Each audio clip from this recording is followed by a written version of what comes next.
World War II was the most significant conflict in the history of humanity, and as a result created the largest stockpile of weapons ever seen. However, when the dust settled and the world had to move on, where did all those guns, tanks, planes, and artillery pieces go?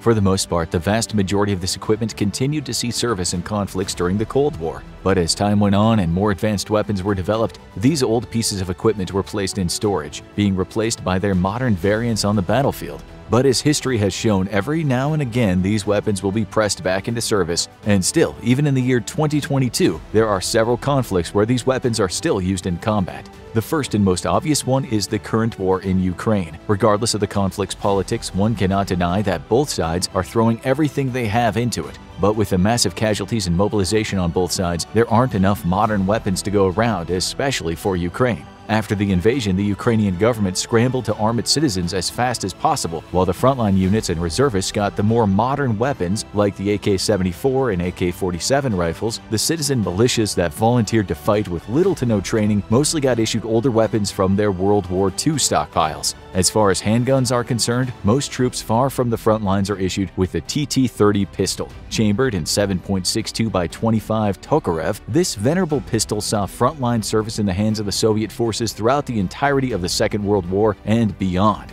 Many of the pistols there today continue to see service as sidearms during the early parts of the Cold War, and then were put into storage when newer handguns like the Makarov were issued. The Ukrainians have used a much larger variety of weapons for their primary infantry weapons. Because of the massive amount of submachine guns used in World War II, countless thousands were stockpiled and stored for a later date. Among these examples are the PPD-40, PPSH-41, and PPS-43 submachine guns. The PPD-40 was the first mass-produced Soviet submachine gun. It was chambered in the same 7.62 by 25mm round as the TT-30 and was intended to be issued in large numbers as a force multiplier for its infantry squads. However, the invasion of the Soviet Union prevented large numbers of them from being made, since they were expensive and time-consuming to manufacture. Because of this, the historic PPSH-41 submachine gun replaced it. Its cheaper parts and easier manufacturing process made it the most used submachine gun in the Soviet military. The PPS-43 was a Soviet-produced copy of the PPSH-41, first designed during the Siege of Leningrad, where no factories were left to produce weapons.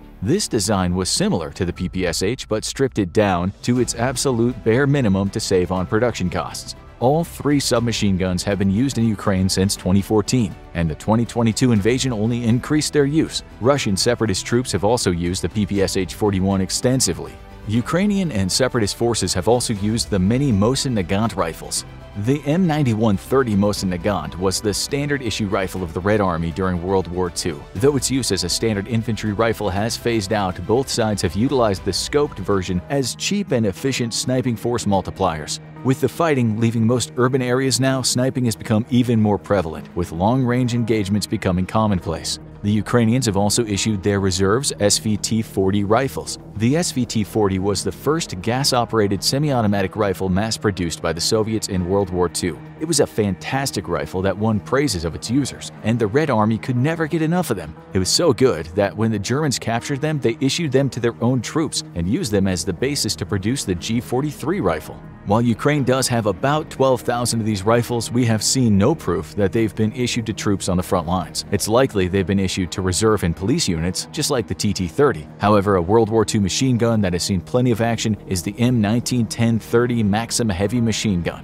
The M1910-30 Maxim machine gun is based on the same Maxim machine gun model that saw extensive use by all sides during the First World War. At the end of that war, the Soviet military continued using a newer version of it that came out during the 1930s, and they continued producing it until the end of the war in 1945. Ukraine has said they have about 35,000 of these machine guns in service and have used them since the 2014 conflict in Donbass. But with the war ramping up, these machine guns have seen plenty of frontline combat use due to their reliability and accurate, sustained fire over long distance. Another machine gun used by both sides of the conflict is the DP-28 machine gun. Known for its iconic plate-shaped magazine on top of the receiver, it became the standard light machine gun used for the Soviets during World War II and beyond. Though it's unclear how many are in service, we do know that Ukraine does have a small stockpile of DP-28s ready to be used when the time is right. Small arms aren't the only World War II weapons still in service. Believe it or not, some World War II tanks are still being used to this day. The IS-3 was a Soviet heavy tank produced near near the end of World War II and meant to be a tank destroyer with its large gun and thick armor. In 2014, separatist militias found spare parts for one of the IS-3 tanks still on display at a local museum and got it running.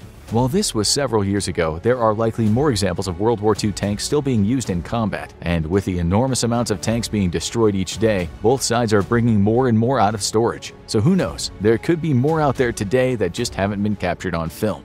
Speaking of being captured on film, another conflict has seen many World War II weapons being used in the hands of frontline fighters. During the early days of the Syrian Civil War, Free Syrian Army fighters were seen wielding various weapons, including MAS-36 rifles and Beretta 38 machine guns. While the presence of this World War II French infantry rifle and Italian machine pistol can be explained as leftovers from the World War II battles in the area, perhaps most surprising was the appearance of thousands of STG-44 rifles in the hands of rebel troops. The STG-44 was Germany's first fully automatic assault rifle. With its mid-range cartridge and detachable 30-round magazines, the Germans hoped that the weapon would give the German troops enough firepower to sway the tides of the war in their favor. While the rifle was too little too late, after the war surviving copies were kept in storage by the Warsaw Pact countries, including East Germany. In 1964, East Germany still had about 5,000 of these rifles, and when they wanted to upgrade their army with newer weapons, they needed to sell something to make some cash. When they approached the Syrian government, they agreed to take them off their hands, and that was the last the world saw of those rifles until video footage emerged in 2012.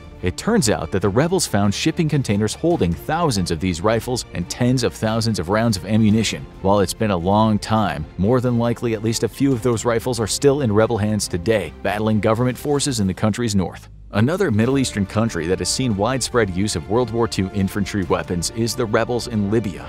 During the Libyan civil wars of the past decade, rebel commanders estimated that about 10% of their troops were armed with weapons not seen in use since World War II. The most common rifles used were the Italian M91 Carcano rifles and carbines, with Lee Enfield rifles and Webley revolvers also seeing combat time. A few videos even emerged of fighters wielding the German MP-40 submachine guns. Even though a ceasefire has been in place since 2020, it's likely that at least some rebel troops still have limited stocks of these weapons stashed away. But some countries still use these World War II weapons because no other better or more reliable models have been made to replace them. The DSHK came into production in 1938 as a portable anti-aircraft and anti-material heavy machine gun. It saw widespread use during World War II and after the war became one of the most successful export models of heavy machine guns. Having been produced from 1938 to 1980, this is one of the most popular machine guns employed across the planet. While we can't tell how old each machine gun is, it's far more than likely that a handful still in service were present during World War II. Another heavy machine gun produced before World War II and still used today is the US M2 Browning 50 caliber machine gun. This machine gun has been the all-purpose general machine gun on tanks, planes, ships, armored vehicles, and entrenched positions for generations of American troops. Dozens of countries worldwide also use it, and some World War II models are still around. Just a few years ago, Marines based out of Okinawa, Japan were servicing older M2 machine guns and found one that was almost 100 years old and still in service. North Korea also employs a large number of World War II weapons both in frontline units and in reserve. During an artillery firing demonstration a few years ago, Chinese media noted that the entirety of the 7th and 9th Field Armies of North Korea were equipped with Soviet-produced M1937 152mm heavy artillery pieces. The Soviets stopped making those guns during World War II, and though they saw heavy use during that war, most were put into storage or donated to countries like North Korea after the war. The North Korean army is also similar to the Ukrainian army in that they have a large quantity of surplus World War II firearms on hand. From Japanese Arisaka rifles and Nambu pistols to Russian Mosin Nagants and American weapons captured during the Korean War, the People's Militia has a colossal mix of World War II weapons to draw from in case of a war. Infantry weapons are not the only World War II weapon system still in service today. The Philippine Navy still uses several U.S. warships that saw combat during World War II. The tank landing ship BRP Laguna, formerly known as USS LST-230, was commissioned in 1943 and saw combat during the Normandy invasion as well as the invasion of southern France during Operation Dragoon several months later. After the war, the U.S. military sold it off to Japan, who then sold it to the Philippines during the 70s, where it's still in use to this day. Another ship called the BRP Magat Salamat also saw service in the Pacific Theater during World War II. Known then as the USS Gaiety, she was commissioned in late 1944 for the purpose of serving in the Okinawa campaign, where she suffered a near miss from a Japanese 500-pound bomb. After the war, the US donated her to the South Vietnamese Navy. After the fall of Saigon, the South Vietnamese crew took the USS Gaiety to the Philippines before the communists could capture the ship, and ever since 1975 she's seen continual service in the Philippine Navy. Though most World War II aircraft still in use today are restored ones normally owned by museums, there is one aircraft that still sees use to this day. The C-47 Skytrain was one of the most common and versatile transport aircraft during the Second World War. After the war was over, it saw extensive use during the Cold War. But as time went on, militaries around the globe started retiring them. However, 3 countries still use them to this day. The first of them is South Africa. During the 1970s and 80s, they needed to upgrade their maritime reconnaissance aircraft, and the C-47 was a suitable replacement for the mission. After being retrofitted in the US with better engines, complex communications, and electronic warfare equipment, the plane was pressed into service and still sees use to this day. The Royal Thai Army also uses several C-47s in a more traditional logistics role.